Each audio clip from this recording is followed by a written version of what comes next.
윤석열 대통령에 대한 2차 체포영장 집행을 앞둔 경찰이 연일 경호처에 대한 압박 수위를 높이고 있습니다. 구체적인 집행 방법을 두고도 고민을 이어가고 있는데 현장 연결해서 자세한 상황 알아봅니다. 신기혜 기자.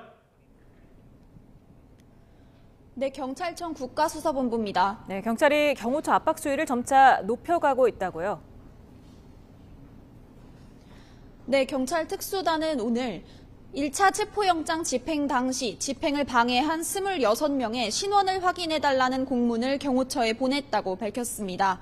경찰은 신원이 확인되면 개인별로 가담 정도와 불법행위 여부를 종합적으로 고려해 입건 여부를 정하고 추가 신원 확인도 이어갈 거라고 밝혔습니다. 경호처 간부들을 향한 압박도 이어지고 있습니다. 경찰은 2차례 출석 요구에 응하지 않은 박종준 경호처장, 김성훈 경호처 차장에게 각각 3차 출석을 요구한 상태고요. 이광우 경호본부장, 이진하 경비안전본부장도 경찰의 2차 출석 요구를 받은 상태입니다. 경호처는 법과 원칙에 따라 경호 임무를 수행하겠다는 입장을 고수하고 있어서 이들이 출석 요구에 응할 가능성은 낮아 보이는데요.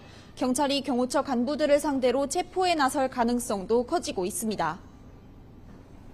예, 체포영장은 언제 어떤 식으로 집행될 것으로 예상됩니까?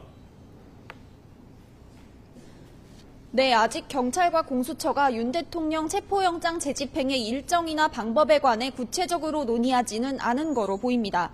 오늘 경찰청 국가수사본부를 방문한 국회 행정안전위원회 소속 국민의힘 조은희 의원은 우종수 국수본부장이 공수처가 경찰에 협의 요청을 한 사실은 있지만 공식 협의한 적은 없다고 말했다고 전했습니다. 다만 지난 1차 집행 때보다 인력을 대폭 늘리는 건 유력해 보입니다.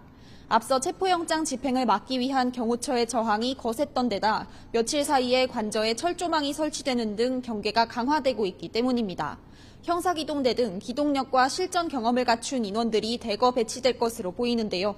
다만 우종수 국수본부장은 오늘 국민의힘 의원들을 만난 자리에서 특공대나 장갑차, 헬기 동원은 검토하고 있지 않다고 밝혔습니다.